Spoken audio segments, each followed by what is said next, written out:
You are listening to the Critical Mass Radio Show, Orange County's business talk show, focused on exploring topics of interest to CEOs who are leading middle market companies.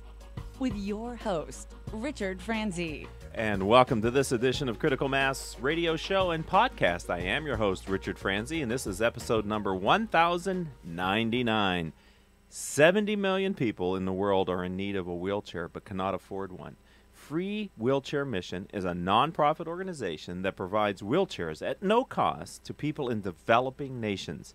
I've invited President and CEO Don Schoendorfer back to the show to talk to us about how they are transforming lives through the gift of mobility. Don, welcome to the program. Oh, thank you for having me back. It's great to have you back, my friend, and my engineer wants you to speak a little closer to the microphone so we can rock and roll. So for those that might have missed, because you were an early guest here on the radio show, I have to go back and see how long ago it was, but we've stayed in touch for a number of years. Yes. Tell the audience a bit about your path to this organization. Well, I was sort of born to be an engineer, and I studied hard to get a good education, and I did well designing and getting products through our FDA for medical hospital use, and was very happy doing that for 25 years. Right. And then having the experience of having daughters, teenage daughters, brought my wife and me to our knees, and we realized that we had problems we couldn't solve ourselves, and we wound up surrendering. Okay. And coming back to church, and that was Mariners Church, and that's a long story about why. But and I was just going to church on a Sunday and going back to work on a Monday, like the normal guy. It was almost like I didn't go to church on Sunday. Okay. And then I started to feel, after a couple of years of that, I have to get off the sidewalk here. I've got to get out into the road and start doing some things. So, tried tutoring, tried mentoring, and I wasn't good at either one of them, and just one day woke up and said, why would I ever consider I would be good at those? I'm not that kind of person. I'm an introverted engineer. Uh-huh. And so I'm thinking, I've got these great gifts that God gave me. What can I use them for? And I can invent things. I can make things work. I can get things proven that they do work. So I went back to thinking of a lady that my wife and I saw in '79. This was 20 years ago, before this. Okay. This renaissance. Right. Trying to get across the road on her stomach. What?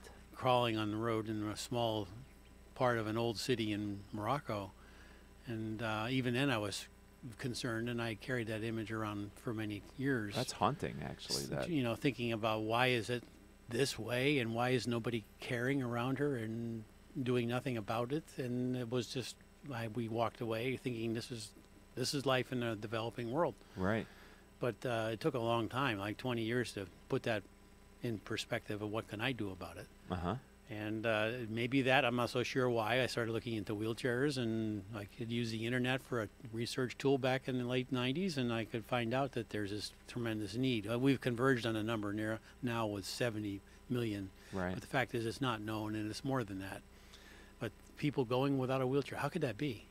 It's unacceptable. Right. And, in this country, it's hard to imagine crawling on the ground. Yes. And yet this is a common thing for these 70 million people. That's a big number. And I looked into, who was doing what about it. And there are people, organizations that spent 20 years working really hard, putting their heart, their souls into solving this problem. But they were using used American wheelchairs, very expensive ones, too. And they were broken down, so they had to renovate them. Or they were buying traditional wheelchairs and trying to solve it either way, and not only in this country, but in European countries, Africa, the other countries. There was probably 30 organizations working on it. I added up all that they had accomplished in 1999, and it was 100,000 wheelchairs. Oh my goodness! And that we are using the number 100 million then, and you can convert it to 70 million now, but it's a fraction of a percent. Right. And it wasn't. I could see they weren't going to get there from there, and they don't even. I don't mean to interrupt you, Don Schoendorfer, but it sounds like that may not be the right tool to solve the problem either. And I didn't realize that at the time. Okay. It wasn't until I got a chance to try to walk in the developing countries' terrain, and I realized how tough this terrain is. And these wheelchairs are not designed for that. There's no need to have that kind of design of a chair in the United States. We have curbs and ramps and elevators and all this other stuff. So I went about it the least expensive way I could, thinking there's a big number. We've got to get up off the ground. We just got to get people up off the ground. Yeah, there's a lot of other things you can do, but if I was one of these 70 million, I would really be happy if I was just not in the mud. That's a very different life, right? Yeah, a very different attitude or perspective Right. about life too. And so I got the least expensive chair I could find and least expensive tires, which are bicycle tires because they're made by the millions. Okay, now hold on a second. You said the least expensive chair? Yeah, a white Okay. resin lawn chair. Okay, so Yeah. put that in your mind, audience. Yeah, well, yeah, it's a white resin chair like you sit in a restaurant or Okay. in a Patio. park, patio. Right. And it's pretty comfortable. Okay. And you can't adjust it, and that was the disadvantage we had. But we figured at least for adults it would work fine, and connected the two, and got off with an idea that we could make this chair for $40, $30. It wasn't. We didn't include shipping or A white salaries resin or chair, 4 wheels. yeah, and a footrest and Okay. What type of wheels? mountain bike tires, Okay. nice wide tread Okay. tires. Stuff thinking that would be. Yeah, because that would be an advantage, even though I didn't know it at the time. It was, because the ground is soft, Right. muddy, and Right. and it's not Harsh. paved. Right. And all of that, they're built for mountain. They call them mountain bikes, so you can take a mountain on with them. And so they have a strong frame and a strong rim and strong spokes. And so that's what we got started on in 2001. And frankly, I wasn't going to do anything more than give 100 away and write a paper about the safety and efficacy of this new approach to solving mobility. Were you still working? Yes. Okay, Yeah, so this was a hobby. Yeah. Okay. I had 100 of these prototype wheelchairs in the garage, and everybody just wanted me to get them out of the garage. It was embarrassing to open the door. And I had a chance to take 4 of them to India with a mission trip with Mariners Church. And the very first chair we gave away it's just completely rearranged my life, but also Seeing it. and also the people with me, because no one else could see how this was going to fit.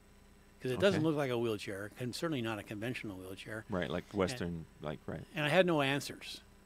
People would ask me. They're trying to help No you answer. Right. by asking questions that they think you probably should be thinking about, like who's going to pay for them, who's going to give them away, who's going to do the training, Yeah. who's going to do the shipping, how are you going to get them into the country, all this stuff.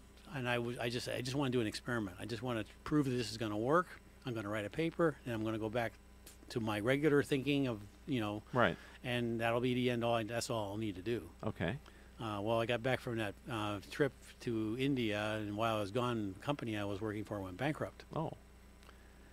So, also when I gave the first wheelchair away, I was able to get a group of Christian mission people in India into a Hindu village, and the excitement of getting this chair for this 11-year-old child was so great that the pastor was able to share the gospel, which I thought was, okay, that seems like a typical thing to do. Why not? Because that's Right. why I was there. Uh-huh. And he later told me he's never seen people pay attention to him before. They usually mock him or they walk away, and yet these people were all ears because they're trying to figure out why is this boy who's got cerebral palsy and hardly ever sees daylight is getting this brand new wheelchair. And our partners realized that wheelchair got the door open. And they wanted so the next day they're driving me all around Chennai, India, showing me all the disabled people that they wanted to give wheelchairs to. They wanted to be our distribution partner. I didn't even know I was going to have a problem with a distribution partner, but the connection was made by them, and they Wow. said, and they've been a partner ever since, giving out trailers because it enables them to do their Christian work. Okay. It's a perfect match. Right. Right. Gets the door open. So needless to say, you were able to find homes for those first 100 chairs. Yes, it took about a year. Okay. And it was really hard to ship 43 chairs or 45 chairs at a time. And then through people I met at Mariners and, word spread, the reputation spread, or the success spread. So people, actually literally sending me money in the mail for more wheelchairs. Had you formed Free Wheelchair Mission at that point? No. See, again, I'm fighting with, I've got this career I've worked for 30 years to establish in medical products for the United States. And this is not that. This Right. is something else. And they use the word nonprofit. I had no clue. And so, the Dummy series, they have Excel for Dummies, Right. Microsoft for Right. Dummies. They have a nonprofit for dummies. Okay. It was like a Bible for me. Okay. Wow. And it just went chapter to chapter and got a nonprofit together, and we came up with the name Free Okay, so the Wheelchair last Mission. date I heard you say was 2001. Yes. How long did it take you after that trip to India in 2001 to create Free Wheelchair Mission? About a year. Okay.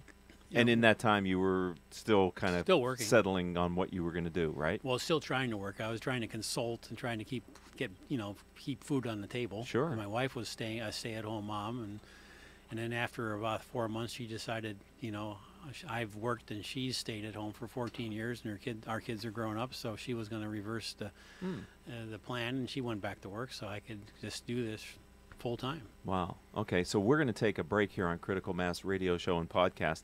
And Don, when we come back, I want to fast forward into today. Perfect. And all that you've been able to accomplish since that first trip in 2001, okay? Ladies and gentlemen, don't go anywhere. We're talking with Don Schoendorfer. He is the president and CEO of Free Wheelchair Mission, and we're going to talk more about his mission and the fine work that he's doing around the globe after this word from me. Best-selling author Richard Franzi's written what Marshall Goldsmith has called an incredibly poignant foray into the realm of unintended consequences of executives' decisions. In Killing Cats Leads to Rats, Mitigating the Unintended Consequences of Business Decisions, Richard Franzi takes a close look at the impact of unintended consequences on business performance and employee engagement. Through the retelling of the experiences of executives at Pepsi, Wells Fargo, Kodak, Volkswagen, and many others, Richard paints a compelling real-world account for how executives leading firms of all sizes must do a better job of anticipating and controlling the outcomes of their strategic business decisions. Killing Cats Leads to Rats is available through major bookstores in paperback, Kindle, and audiobook formats. To learn more, visit www.richardfranzi.com.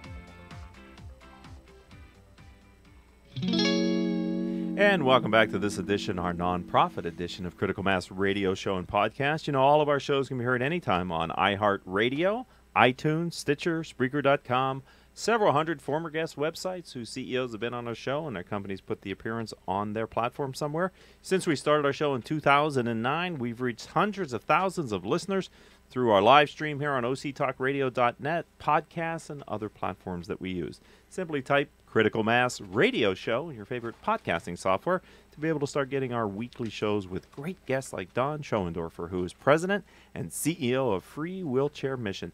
Don, I said before the break I wanted to kind of catch us up now. So let's talk about the organization here in 2018. Well, now we have an office near the Spectrum in Irvine. We've got 33 full-time employees. We've got employees in Central America and Vietnam, and we're moving about 80,000 wheelchairs this year, and we've given our millionth wheelchair away about a year ago in Peru. Congratulations. I remember seeing that. That is unbelievable. So how has the chair changed? Well, we still offer that chair that I described in the first section. Okay. It's dropping down into just a few percent of what we distribute. We've learned along the way that there's if without too much extra funds to spend, money to spend in the design of the chair, you can make it adjustable, and you can make people a lot more comfortable in it, and they're a lot healthier because the chair helps them grow straight and compensate for their whatever disabilities they may have, the physical disabilities. So we made what we call a Gen 2, which is adjustable, different sizes, 4 different sizes. And then we realized, we got to do something about this width, because the chair is a rigid chair. It's strong, very strong. You can throw it from a truck and it'll survive. Mm-hmm. But you can't get it into a doorway of a lot of people's homes because they don't have the standards like we have, 30-inch doors. Okay. They have doorways sometimes you have to turn sideways to get into. Oh. And we'd ask them, well, do you want us to assemble your chair inside or outside?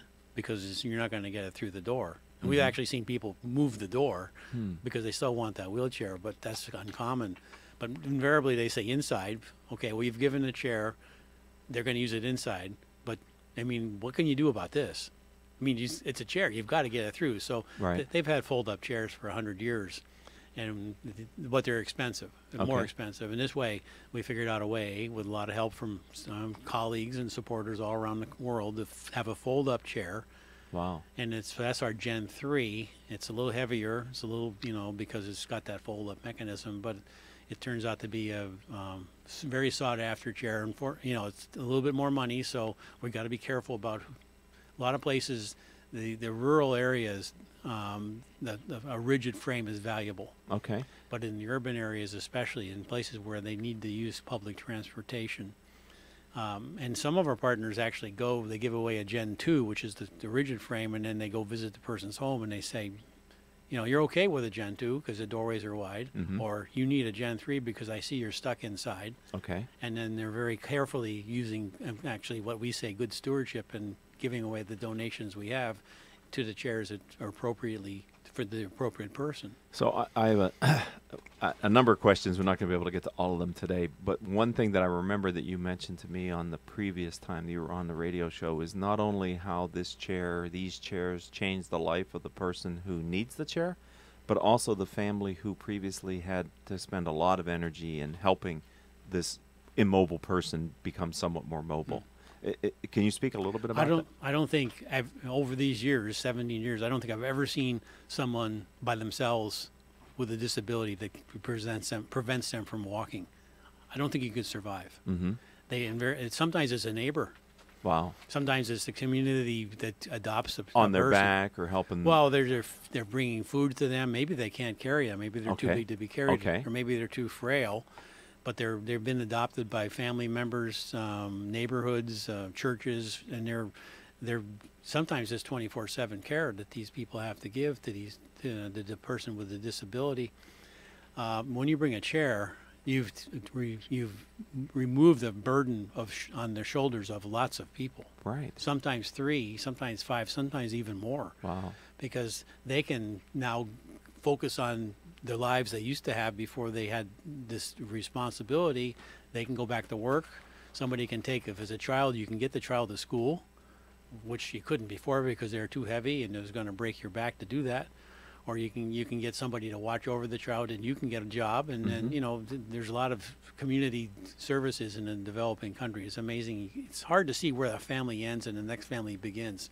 There's a blend. Wow. So you get a lot of this community care, but without the chair, the immobility places the person in sometimes a dark room. And we've given chairs to people that haven't seen daylight for 25 years. Oh, my God. And they're just wondering. They're asking questions about a park that they heard was built, and no one knows what they're talking about. And finally, somebody who's been around the neighborhood is saying, oh, yeah, that was the one they were building 25 years ago. Do you want to go see it? Right. What? I can see it. Right. They've been imagining what it looks like for all these years, and they go out and see the sun. That's an amazing story, and it's easy to connect to the emotion behind that. And I'm wondering, how do you? 1 million chairs is a significant accomplishment. Over the years, how do you decide who gets the chair? Well, one of the smartest things we did, and I think we've had a lot of help from God in making these decisions about what we did, is we decided not to give these chairs away ourselves. Okay. We'd give them to the mission distribution partners. We call them distribution partners.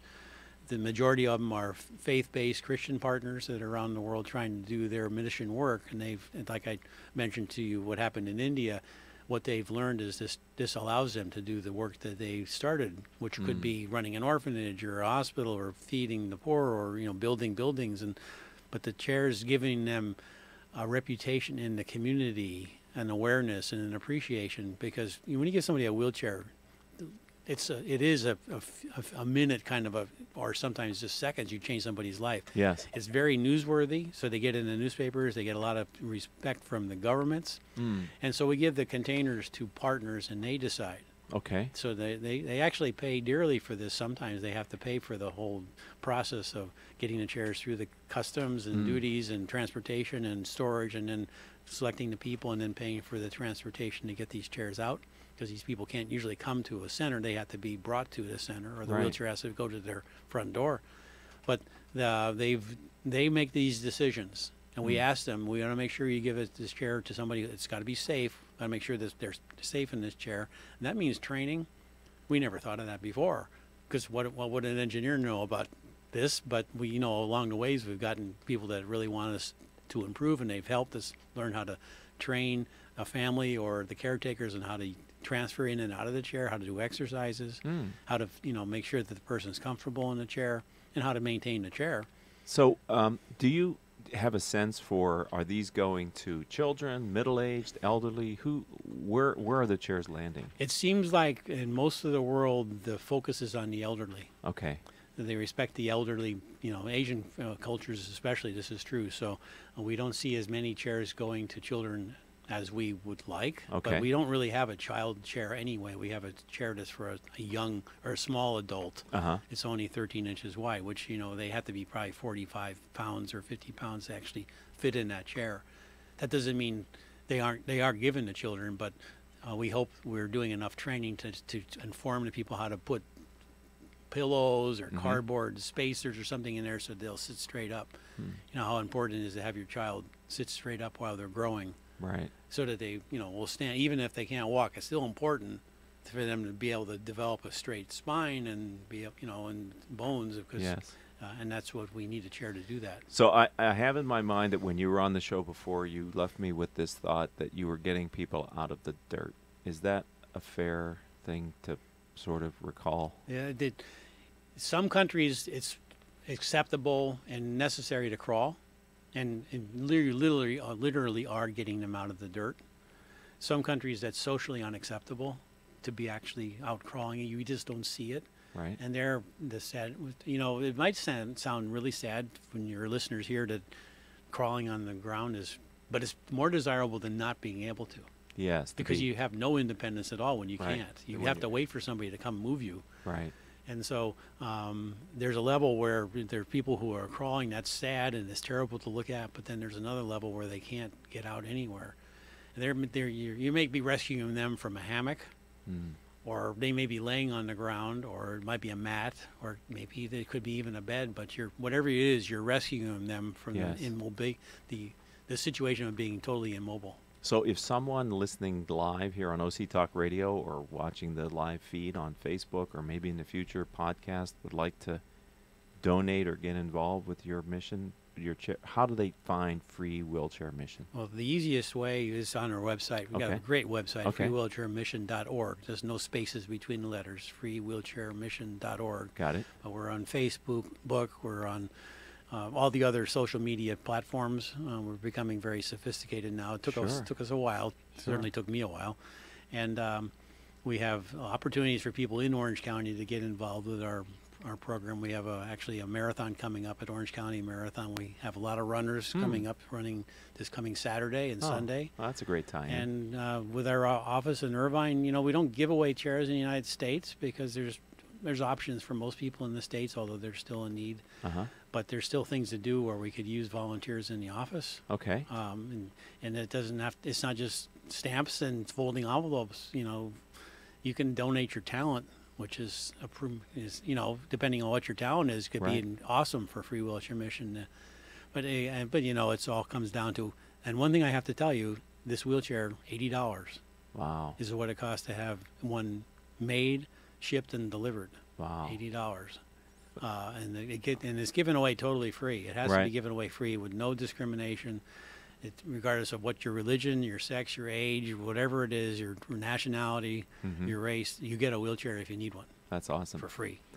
On behalf of everybody that's listening and doesn't have a voice because they're just listening, thank you for what you've done. This is amazing.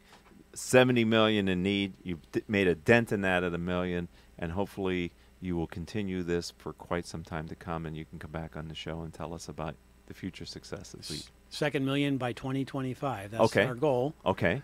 And another way I can break this down for listeners, that's half the time it took us to do the first one. Okay. So you're accelerating. And it's $7 a month for a year to get somebody a change in their life, which could extend forever. Right. Well, thank you for being a friend of the program and coming back and sharing an update on your organization. It's inspiring what you're doing, Don. Thank you for letting me reach out to you, your listening audience. Obviously, this is something worth knowing about, ladies and gentlemen. I hope you too are similarly moved by what Don said today and maybe become involved in helping his organization with their outreach. And I'd also like to thank Paul Roberts, the engineer for today's show, our producers without whom we could not do this show, Crystal Nunley, Haley Stern, and Joan Park. I'd also like to say, if you'd like to connect with me, LinkedIn is my preferred platform. I'm Richard Franzi, Franzi, and we can start the conversation on LinkedIn and go from there. Also, if you're looking for a good book to read, find Killing Cats Leads to Rats. It's my latest book, and it's about unintended consequences of business decisions, available on Amazon, Barnes & Noble, and other fine booksellers. Until our next show, I hope all of your business decisions will move your company in a positive direction. You have been listening to Critical Mass Radio Show Business Talk Show, focused on exploring topics of interest to CEOs who are leading middle market companies. With your host, Richard Franzi.